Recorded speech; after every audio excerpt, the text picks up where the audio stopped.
that the man in charge of classical music at the New York Times doesn't believe that classical music is the finest music ever written. In Japan, they do. The greatest Bach recordings today are coming from the Japanese. The greatest musicians today are overwhelmingly from Asia, Korean and Chinese and Japanese. They don't believe in the West.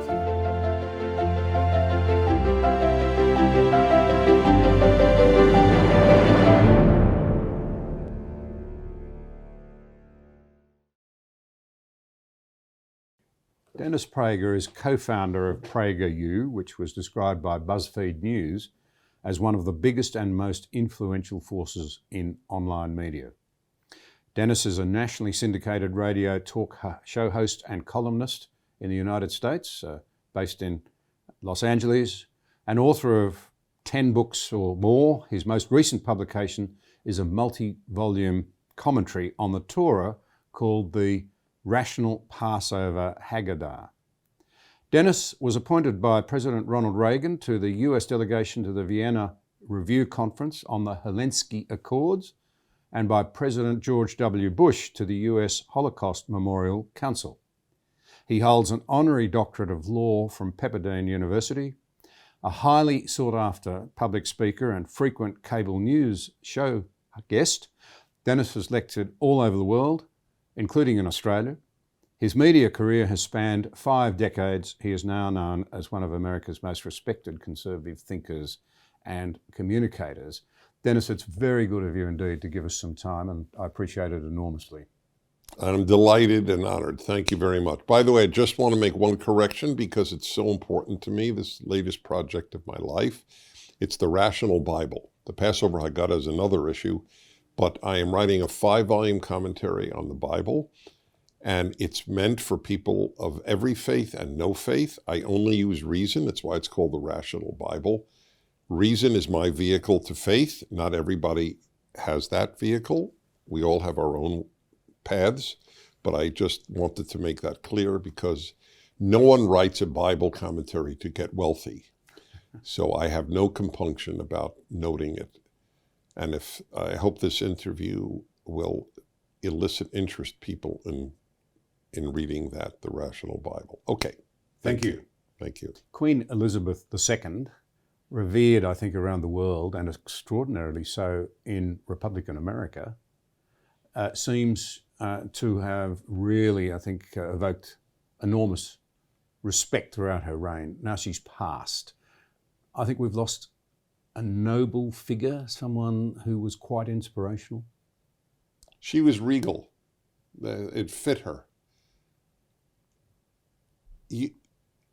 It's tough to say from the distance, but to the extent that one could say one knew her, at least for me, all she did was elicit respect. Not just for herself, which was clear, but for the institution of the monarchy. I think she did something for the British in the regal bearing, the non-political nature of her pronouncements. It's a real loss, and I feel bad in saying this, and I mean it quite sincerely. It's bad because I don't have the same reverence for her son, who seems to have been affected, like so many in my generation of baby boomers, by stupidity from the universities and the media. And I mean stupidity, and I hate to use that word too, because he's not stupid in the sense of not having brain matter. But he's bought pretty much everything that was sold to us from the 70s at college and universities, including the existential threat of climate change. None of us deny climate change. We deny that it's an existential threat. Brits can't pay their bills to heat their homes or cool them in the summer. And it's all because of this fanaticism, this new secular religion called environmentalism. Anyway, I'm going off the beaten track, forgive me, but it's a double loss. he ascends to the throne, and we lost her. What do you think it was about her model of leadership that inspired people? I.e., what can we learn from the way that she did it, given that everywhere you go at the moment, people are saying, where's our Churchill, where's our Lincoln, where's our Truman, where's our Reagan? And, well, we had her.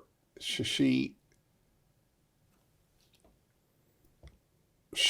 had a bearing that fit her position. As I said, a regal bearing.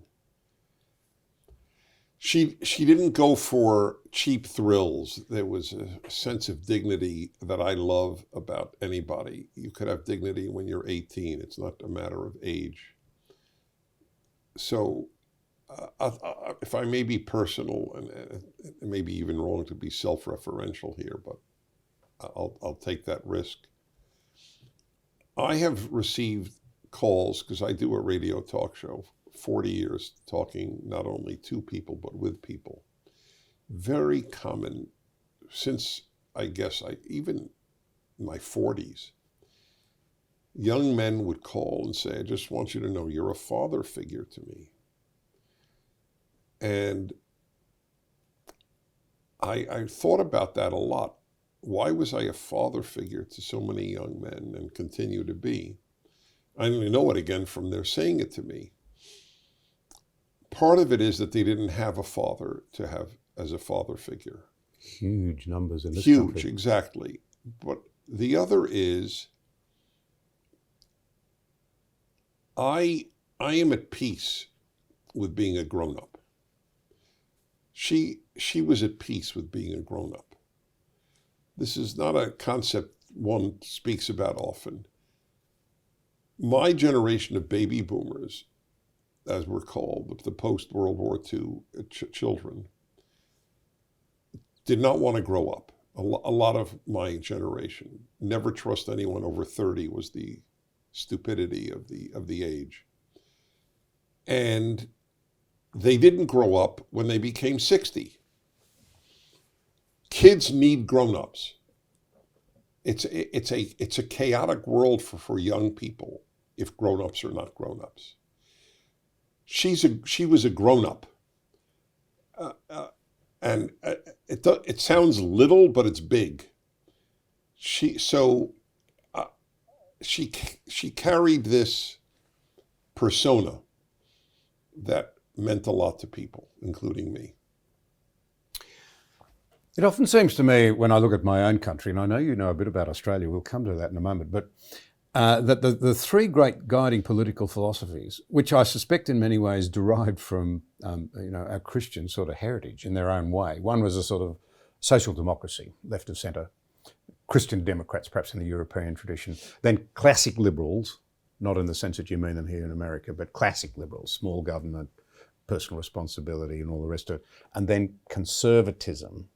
And the thing that was said about conservatism was that, or is said now, all three categories are broken down. So the left seems to be about victimhood politics and making a new aristocracy out of people who have been identified by grievance studies as somebody you can weaponise. That's pretty tough, but it does seem that way to me often. Liberals, well, they're all into big government now. They don't seem to believe in limited government. And the Conservatives are left with nothing left to conserve. But the passing of the Queen seems to me, I'd hate to label her, but she represented that capacity to represent the best of the things that never change, that shouldn't be let go. What are your thoughts on... No, that's perfectly said. I can't even add to it. That's exactly what she did. She carried on. I think of her son as the embodiment of the 60s, 70s. I think of her as the embodiment of English history. I'm just stating what you did in my own words. So, a great loss. Now, as I come to America, a country I admire hugely in so many ways, and I stop and I think that we've lived in freedom really essentially in Australia because Winston Churchill stood in the gap when no one else did, and then the Americans, when they entered the war, saved us from, you mentioned you'd been to Darwin. Every time you go there, you're conscious the Japanese, attacked Australia. because of the American intervention. But I come here now and I see a country so divided that I find it breathtaking. And you walk around and, you catch a cab, you go to a restaurant, that American friendliness is still there. And yet the minute you probe, you find you're divided to the very bottom. The division is very real. What's happened and who's going to win? It's a very sad fact. I wrote many years ago, we're in a civil war. I wrote in the article that it would remain nonviolent. I'm not certain it will remain nonviolent. I pray that it does. The left in this country has created this division completely. They're 100% responsible for the division. They deny it, of course. The self-awareness and leftism are antithetical to one another. They believe that you can. They believe that you can say to Americans, our founders were awful human beings. Our Constitution is worthless. New York Times just printed that. A Harvard law professor, Yale law professor, Yeah. We should get rid of the U.S. Constitution, not modify it, get rid of it. Many on the left believe that. They think it's worthless. They think the U.S. Senate is worthless. The Electoral College is worthless. They think America is founded in 1619, not in 1776. They teach our children from the youngest age that there is non-binary sexual identity. Kids know the word non-binary. No one ever heard the word 5 years ago. The speed with which the left distorts life and takes over it is phenomenal. They have created this, and then they wonder who created the divisions. Oh, Trump was divisive. The conservatives are divisive. How have we changed? I'd like to know one value that we have differently from 25 years ago. I can tell you theirs in every arena. Columbia University, where I attended, has an all-black dormitory. There are only two groups in America supporting all-black dormitories, leftists and the Ku Klux Klan. Racism is now anti-racism. It's part of the Orwellian nature of the left. If you oppose an all-black dorm, which is what liberalism, as I was raised to be a liberal and was a Democrat till Jimmy Carter, you believed in racial integration. Now racial segregation is a progressive value. And they say we're dividing, so you're 100% right. The division is deep. It is unbridgeable, by the way. As for the future, I never make predictions about the future. However, I could say, and what I say always here in America, if good people don't fight, this country is lost. If this country is lost, liberty on earth is lost. We will enter an age that will be called the age of cruelty. Barbarians will take over the world. If America fails, it's liberty. People often ask me what I think about China and the threats to global peace and so forth. How might it settle? And I say, well, the answer is to be found over the pond. It's in America. Mm-hmm. There is no reason for the West to give up its supremacy. There is no reason, in the sense that technologically, economically, in terms of being on the right side of history with the structures for human flourishing and freedom, we've got it all if we only believed in it. And it seems to me that what happens here, I shouldn't comment, I suppose, in another country. I don't want to sound rude, but it doesn't seem to me that the current president can possibly run again. So it's very much a question of what the Republicans do, and the Trump factor seems to be enormous. Well, these are a lot of topics. So it's a question of how the Republicans, I would have thought, resolve the set of primaries for the next time round as to who might lead America. Because, see, China's peaked. People are missing that. But the trouble is that we're going down a slide as well. That's correct. It's like the US dollar is awful, but the euro and the pound are worse. So it's really, that's exactly what you're saying. China did peak, but it's sort of like some animals are toughest when they're weakened. Yeah. They're perhaps more dangerous than ever. Yes, more dangerous than ever. So we've got to buy time. We certainly do. But that requires strong leadership in the free world. Well, strong leadership. Look, it's not complex. The left loathes the West. Liberals don't, but liberals vote left. Liberals are weak. Left is evil. The left wishes to destroy the Western world. If you say the West is best, you're called a racist. Years ago, I talked on my radio show about something I suspect well under 1% of my listeners had any knowledge of. I am a classical musician. I conduct orchestras as an avocation. I'll find something that you don't do soon, Dennis. Oh, I don't play golf. It's a major lacuna in my life. But thank you. In any event, I do a lot of things. I love life. So I follow classical music avidly. And the New York Times chief classical critic, Anthony Tomasini, this is 20 years ago at least, he said, it was fascinating. He wrote, I'm paraphrasing, who are we to say Beethoven is best? Have you not heard Indonesian gamelan music? I have. No, this is his claim. Right, no, I'm not asking you. Right? Yeah. Well, that, by the way, that's impressive. Although you are near Indonesia, so I thought, wait a minute. The chief music critic of the New York Times does not think Beethoven is superior to gamelan music, but everybody outside of Indonesia does, and I'll bet a lot of Indonesians think Beethoven is superior. As I pointed out, this has nothing to do with racial superiority. I love Jewish music. I'm a committed Jew. I love Jewish music. But Beethoven, it's like you can't compare it. Beethoven is infinitely better than Jewish music. It's absurd. Nobody would, if a Jew ever said, well, have you ever heard Hava Nagila? I'm just using the most famous Hebrew song. And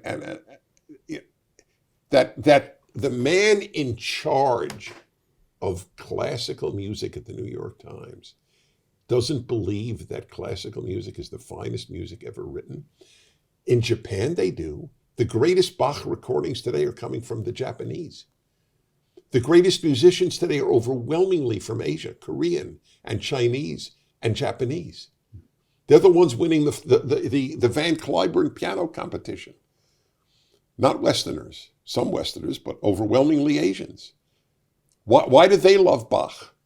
Are we listening to Japanese music? Not much. I'm not saying it's bad. I'm not saying Jewish music is bad, but it doesn't compare to Beethoven, Bach, and Schumann and Schubert and so on.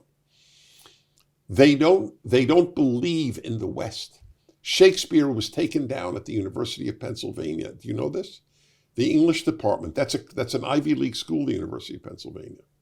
They took down Shakespeare's mural at the English department because he was a white European male. And they put up instead a non-white female lesbian poet from the Caribbean whom nobody knows about. But you don't judge excellence now, you judge racial and sexual categories. So they have contempt for the West. And the West is best.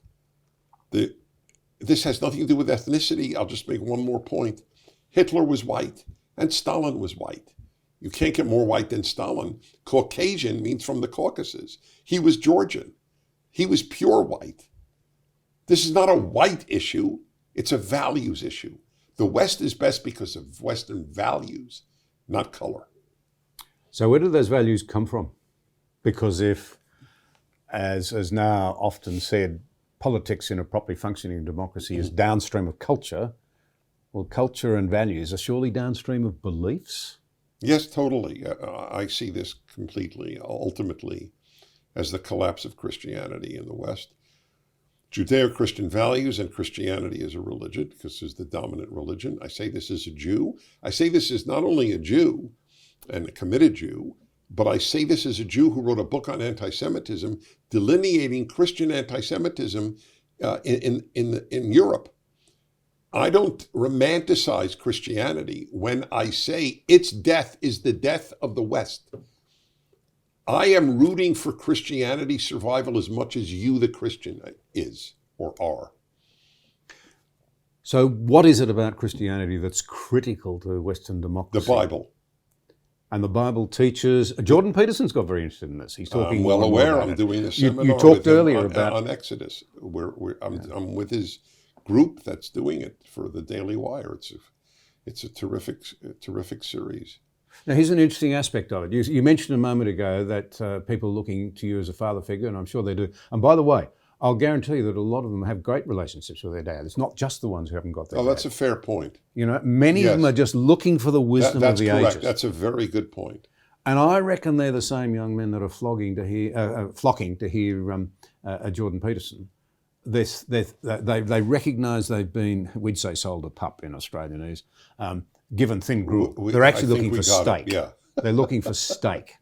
And many of them, of course, know too that the world is now being... If they're looking for steak, they got the right man. It's all he eats.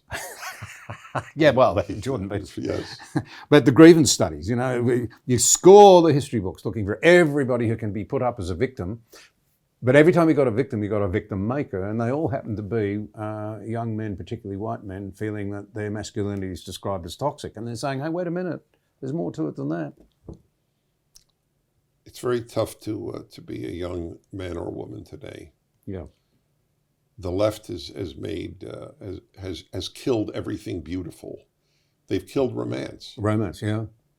The data tells you that. Sorry? You don't. It's not just anecdotal. The data. The data Yeah, tells right. you. Or data. No, Depending whether you're English or Australian or American. What do you say, data or data? Data, properly. Yeah. Well, I'm happy with data. I have to say that because my wife might be listening. Of course. Look, you should do this in Australia. So whenever I meet a woman under 30, so typically on an airplane, waiting in line somewhere, it's always strangers. I have no problem asking personal questions of strangers. And I don't assume they know me. Sometimes they do, often they don't. It has nothing to do with me. It's just I'm asking the question. A waitress. Okay. So can I ask you a personal question? They always say yes. In Germany, they wouldn't. But in America or Australia, probably they would as well. So I say, I'm just curious. Are you married? No. How old are you? 25. Okay, I got a question. I'm offering you 2 guarantees. You can choose one. And I want to make clear, if you choose one, it doesn't mean you can never have the other. It just means it's not guaranteed. Can I be clearer? No. Here are the 2 guarantees. Choose one. A guarantee of a great career or a guarantee of a great marriage. And 50%, it's 50-50. And there's no way to predict. Some tattooed girl will say great marriage and some clean-cut girl will say career. There's no way to predict, and I can't predict. But it is, I asked this of a Christian girl. I very rarely, I had to attend a party. I don't like parties. I like dinners with people to talk serious stuff, but I'm not a big party fan. It doesn't matter. I was at one 30-year-old, very attractive young woman, and who knew who I was. We started talking, and I asked her, again, her age, are you married? Mentioned she was Christian, and I asked her this question, and she said, great career. That shocked me. Yeah. Yeah. This is extraordinary, isn't it? Because at heart, we're wired to be in relationship. That's correct, especially women. At heart, men are wired for variety. They're not the same, men and women. So if women are not going to insist on marriage, men will go, fine with me. I'll just be the animal I am. Now, you and I both rate Os Guinness very, very highly. As a Very friend, highly. as a thinker, as Correct. a writer, Major. he ought to be much better known. That's correct. Let me test, if I can summarise it briefly, his theory on how we got to where we are. Firstly, since the Second World War, and particularly since the fall of the Berlin Wall, it seemed like democracy was safe. We'd won out over tyranny. Life was comfortable. It looked like it would go on forever. Every time I come to this country, I'm reminded of prosperity and what it looks like, and everything from magnificent buildings to whatever, the way people live and what have you. We do pretty well in Australia, but this country's extraordinary. Mm-hmm. So you've got a sort of a satiation factor there. People have full bellies. It looks like it's going to go on forever. At the same time, you've had real influence down through academia, the march through the left, Gramsci, the Frankfurt School. Why are the people not rising up and bringing about the communist nirvana? It must be the strength of the institutions. So you get cultural Marxism, a deliberate attempt to attack not just the people in the institutions of freedom, because that's what we do. It's very personal, whether it's judges, whether it's politicians, whether it's whatever, we're very nasty about them. It's the institutions themselves, and while you're at it, the underpinning ideas. So while we're all feeling like, we're going to be well-fed pigs for the rest of our lives, completely content, I don't mean pigs in a nasty sense, you know what I mean? It's sort of happy state.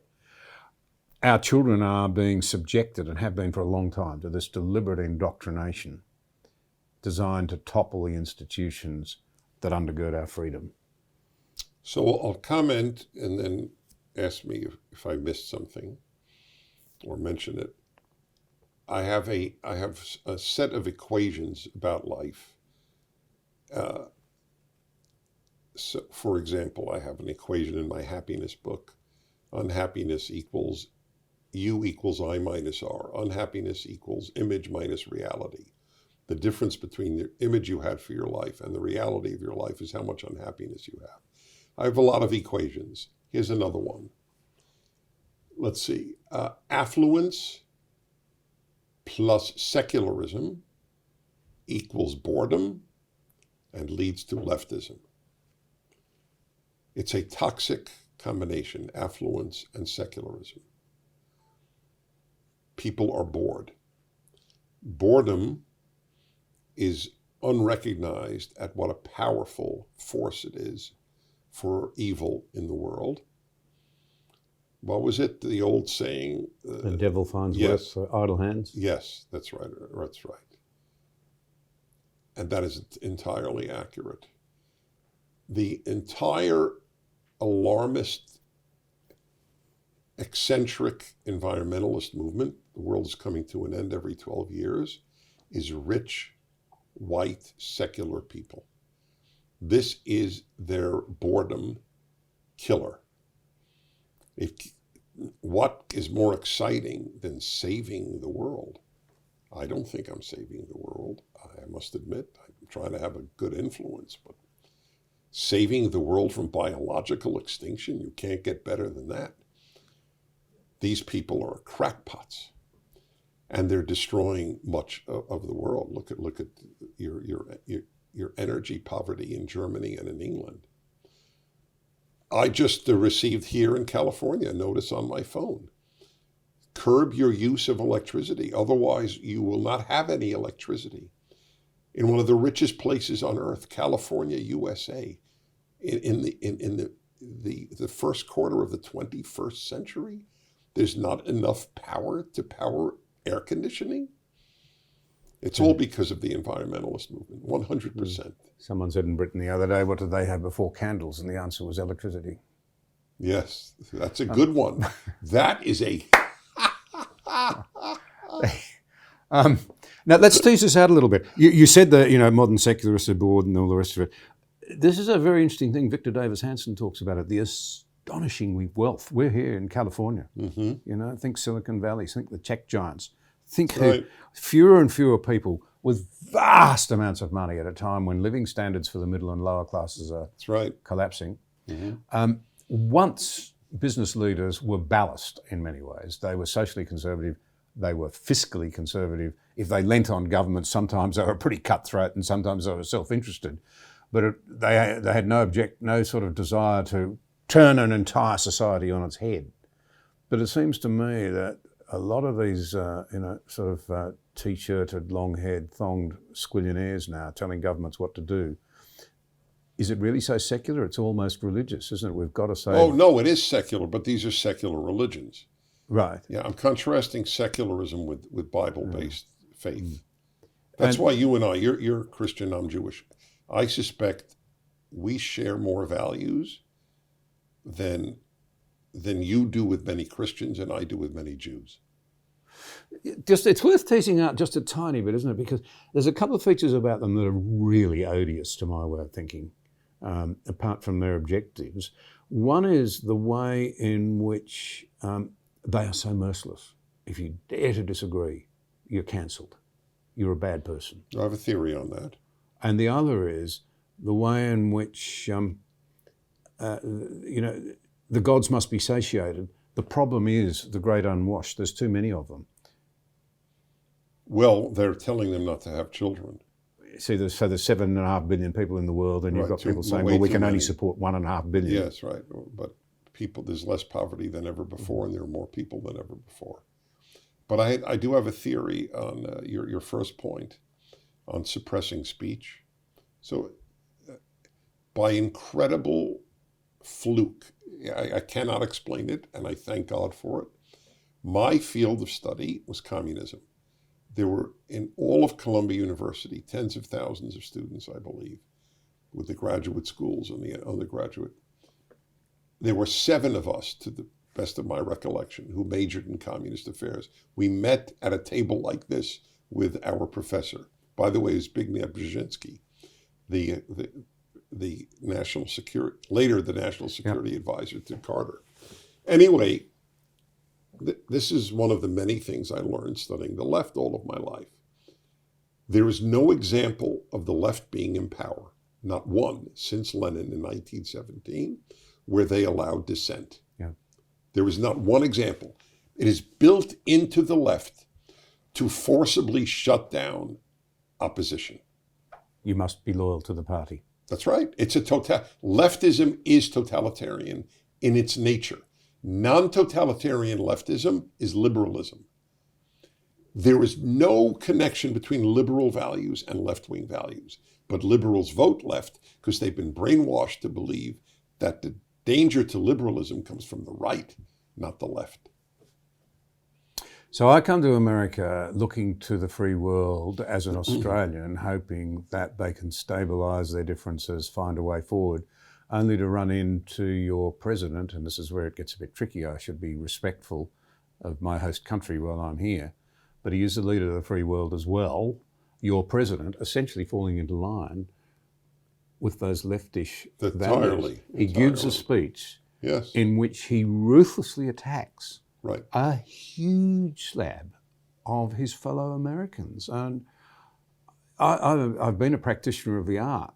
I mean, I suspect that what he was saying was poll-driven. It was designed to inflame anger amongst his supporters so they'll go out and they'll vote, because voting's not compulsory and you've got to get your base out.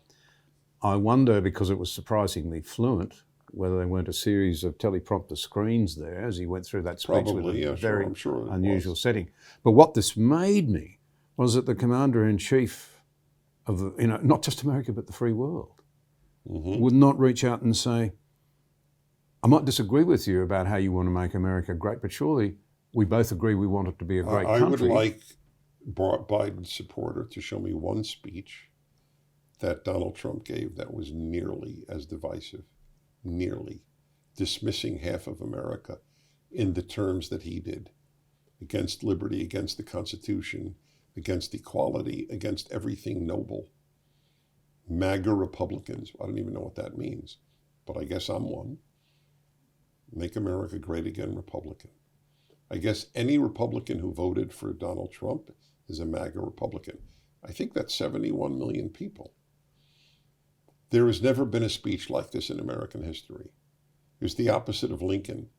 After hundreds of thousands of Union soldiers were killed, he says, with malice towards none and charity for all, in his inaugural address. So this is the opposite. It's with malice towards my opponent and charity for my allies.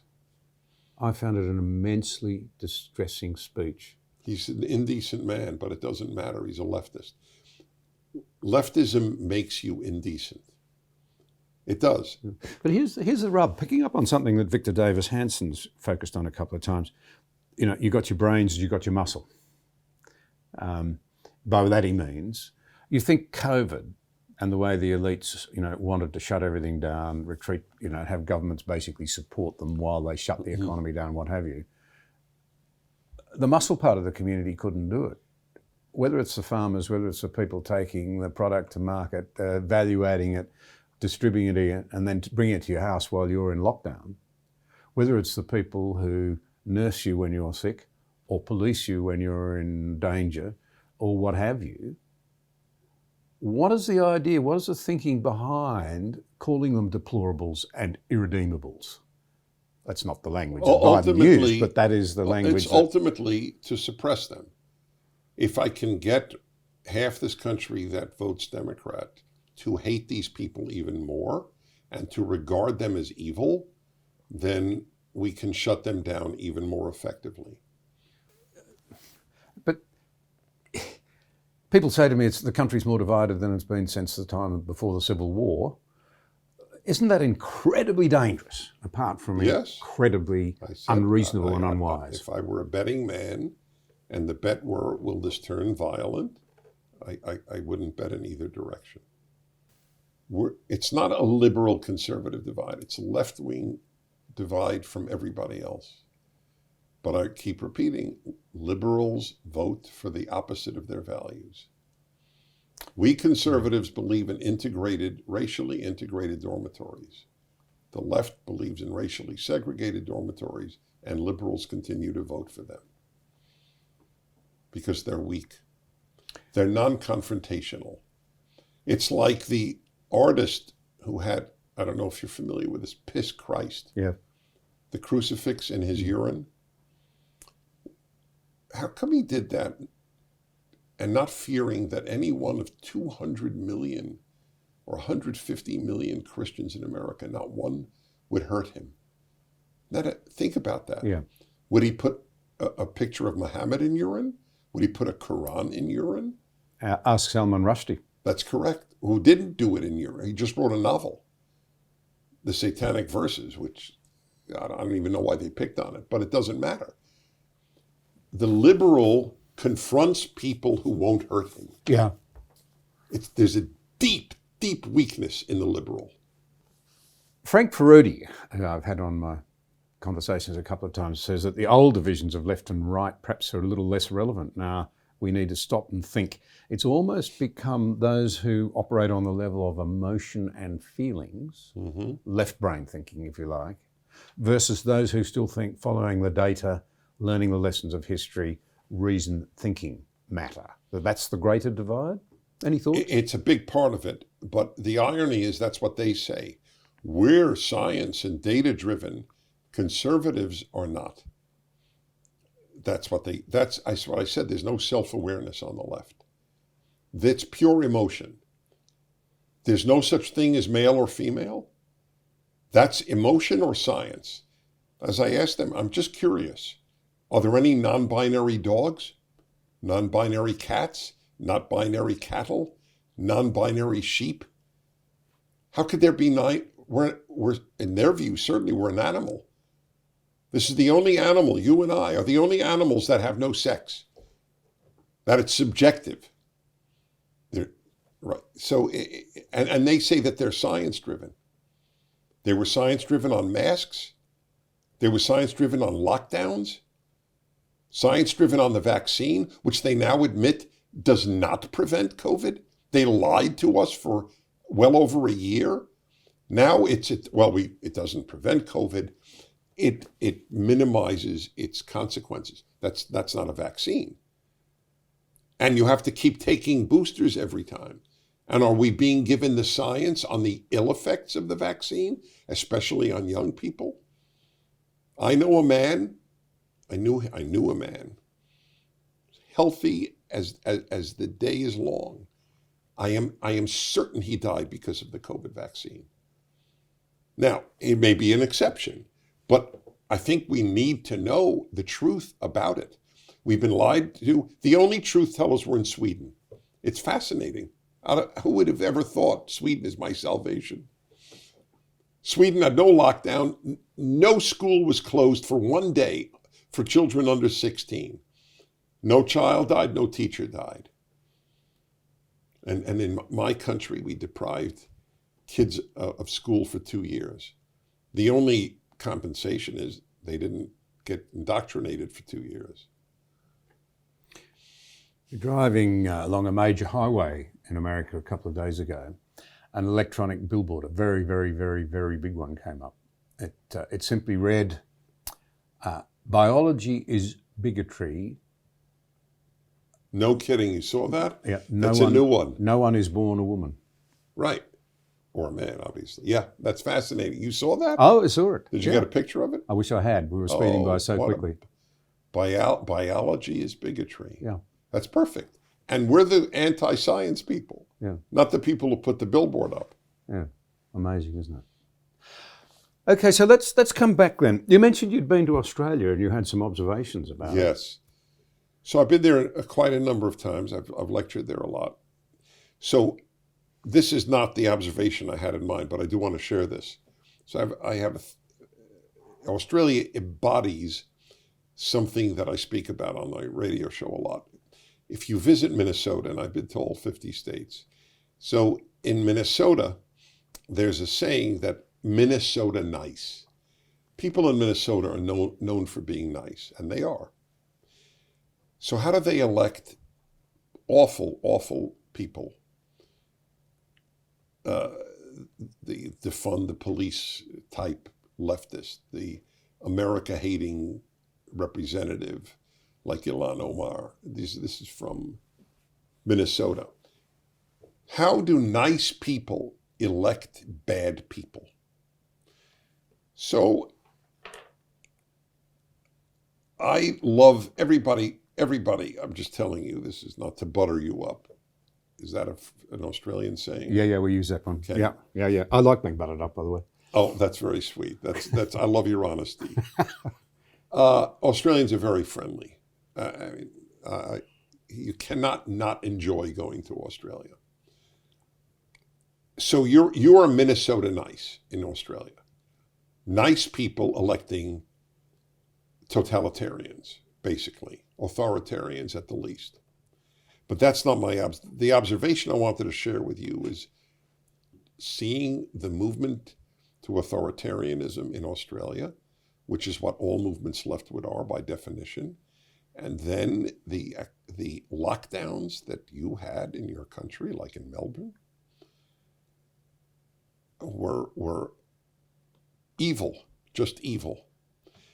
The cruelty and leftism go together. And what they've done to medicine is its own subject. People were not allowed to have a loved one visit them as they were dying. You had to die alone because of COVID. That was the acts of cruelty that took place in the name of health. I've said for now 25 years, I have a motto on my show, Health über alles. It's taken from the German fascist song, Deutschland über alles. Germany above all. It is now Health über alles, or gesund if you wish, German. Health above all. In the name of health, you can do anything. Anything. Yeah. You could lie, you could suppress, you can be cruel, you can distort, you can get rid of doctors who dissent in the name of health. Let's dig into this a bit. How did we get to this point? Would you buy the thesis that perhaps in an age when we live for the here and now, we've done away with the idea of life going beyond the grave, this is it, so we've got to make the most of it, that in that environment, we actually become so protective of our well-being now that we will sacrifice freedom in pursuit of safety and security? Absolutely. And I would go further. Big belief of mine. Humans do not yearn to be free. This is a myth. It's a romantic, silly myth about the human race. Perhaps that's why the French revolutionists had to say, you will be free. Well, the French Revolution is a perfect example. I'll get to that in a moment. People yearn to be taken care of. Yeah. That's the reason the left always wins around the world. The United States was the single large exception because we put liberty above being taken care of. Take care of yourself. Take care of your family. Take care of your community. That was the American way, and it worked. Government downstream. It will be kept downstream. Yes, that's correct. The founders of this country mistrusted government because they mistrusted human nature. The more power you give to people, the more corruption you have, and ultimately evil. They were 100% right. 100 million people were murdered, and no student ever hears this. This is amazing, isn't it? 100 million people were murdered. Yeah. I'm not talking about combat deaths in war. Yeah. Murdered. By whom? Their own secular government. Their own government. Their own government, correct. It's very important. But secular and big government. They love government and they love secular. The greatest sources of evil in human history, they adore. Secular and government. And at first instance, you might say, you've just answered the question, of course, if people just want to be safe and secure, well, why shouldn't they go for that over freedom? But the answer is that they're not safe and secure in the end. Exactly. That's the point, isn't it? Right. In America, we produce the best medical system, not for every single human being, but the best medical system because it was so free. It's much less free today. Doctors now are employees. They used to employ themselves. The deterioration will be felt within a generation. They're choosing doctors based on their woke attitudes at medical school after medical school. I report on this regularly on my radio show. So it's very depressing to see what's happened to the medical profession. There is a law just passed in California where you're sitting, which is yet to be signed by the governor. It'll be interesting to see if he does because he wants to run for president. Any doctor accused of misinformation will lose his medical license in the state of California. So if a doctor says, I actually have a therapeutic that has helped hundreds of my patients not die from COVID, called hydroxychloroquine, if the doctor says that, he could lose his license. My doctor believes in hydroxychloroquine. I took that and ivermectin for 1.5 years, got COVID twice. Zilch, meant nothing. The elites have the upper hand at the moment in terms of winning the policy debates and implementing them, it seems, from a progressive perspective. Can it be turned around? And what is the role, in your view, of social media? Because you're very active in it. If they didn't suppress us, if they didn't get rid of professors who dissent, if they didn't use YouTube, Twitter, Instagram, and the others to suppress dissent as much as they do, and they may do it more, we don't know, we would prevail. I always wonder, why do they so not want conservatives like me to speak at universities? They have them for 4 years to indoctrinate them in leftism. What do they care about 90 minutes from a conservative? But I know the answer. They know and I know. I can undo 4 years of their education in leftism in 1.5 hours. We undo it in 5 minutes with PragerU videos. Most of our viewers are under 35 years of age. That's why they're so annoyed with us. The moment you hear, like what I said earlier, when a college student hears all the terror, all the evil, all the torture, all the murder, virtually all of it, in the most murderous, torturous century in human history, the 20th, was caused by secular governments, that's pretty shattering. Because they've been taught, all the evil in the world has been done by people in the name of God and religion. Actually not. It's been done by secular people. You like big government? Without big government, you can't have genocide. The only genocidal experience in the last 100 years not done by big government was in Rwanda. the Tutsis against the Hutus against the Tutsis. Other than that, it's all big government. So you've painted the picture of the grave danger of secular authoritarian regimes, and the horrors of the 20th century should have taught every one of us. It should have been absolutely saturating our children's textbooks. Don't go there. Yep. But the alternative seems to be very unattractive in our modern culture. No one wants to listen. They say we can be a good moral people without religion. You're effectively arguing very powerfully, without religion, the alternative is ugly secularism. But it can't be just any religion. No, plenty of religions floating around. They produce very different results. It has to be Bible-based. It has to be, at minimal, 10 Commandments based. The religion has to say God gave the 10 Commandments.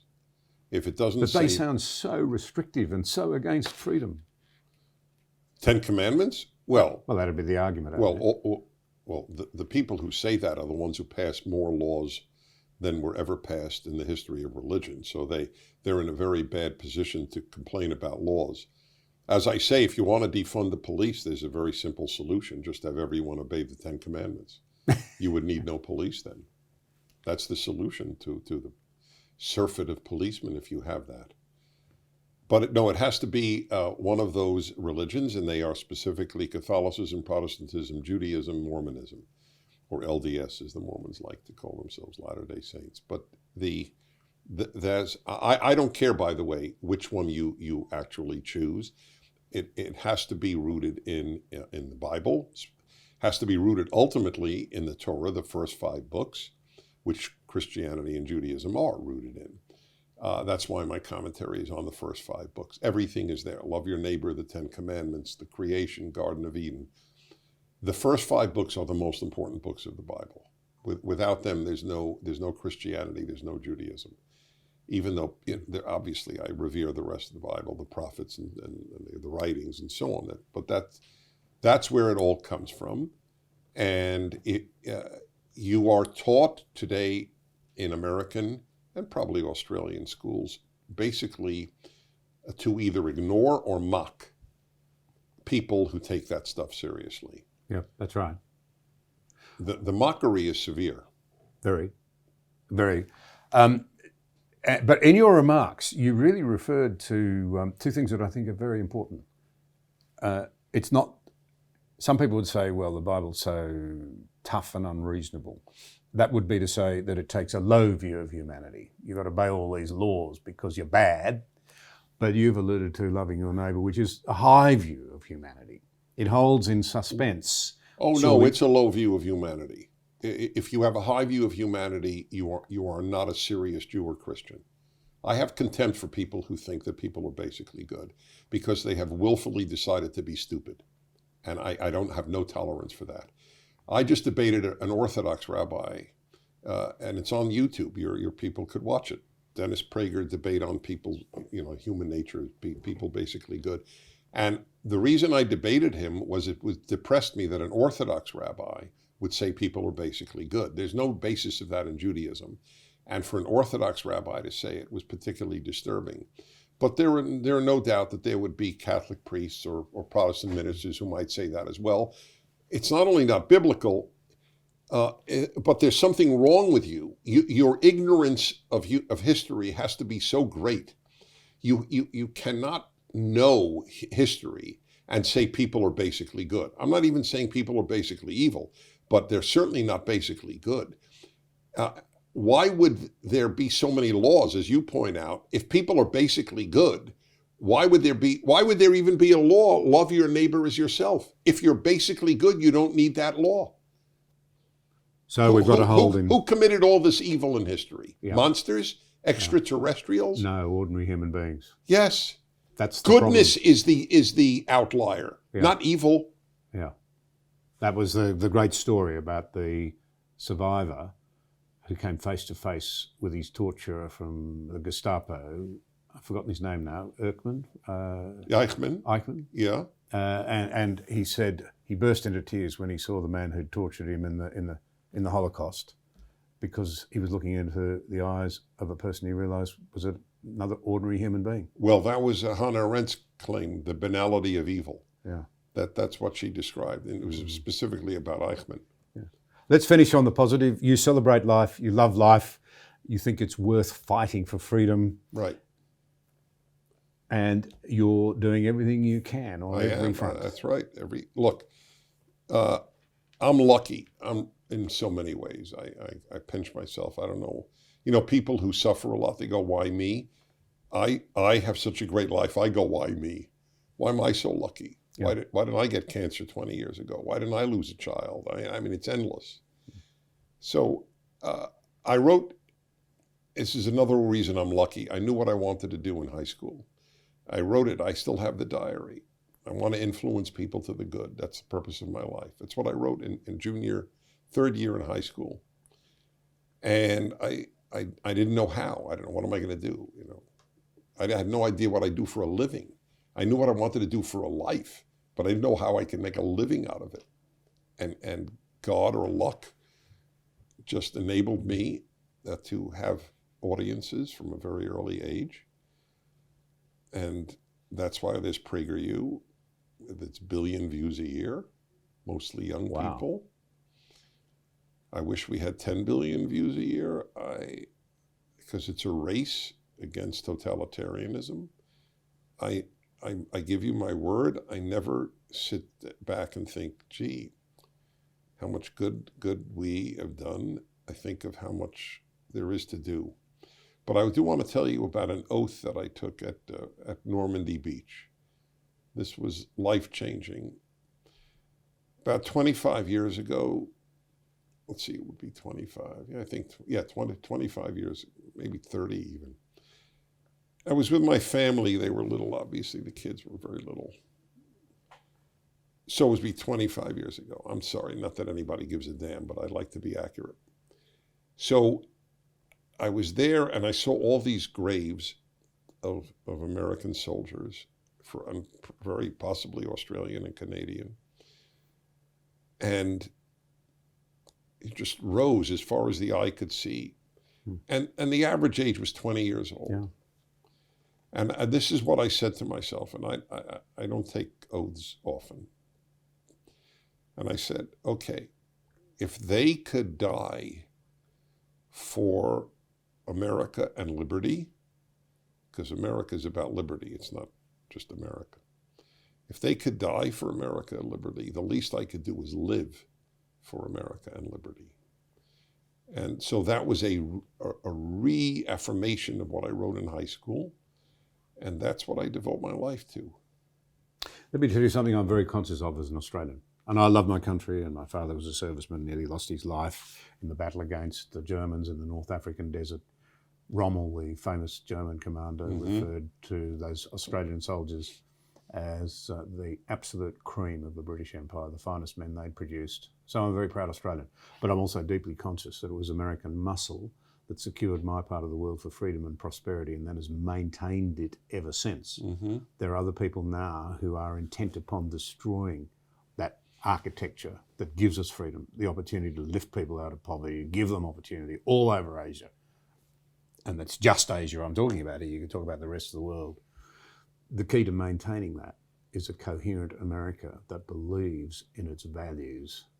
And my plea would be to anyone listening, this really matters if we care about human flourishing. Amen. You've been really generous with your time. I've enjoyed it hugely. Me too.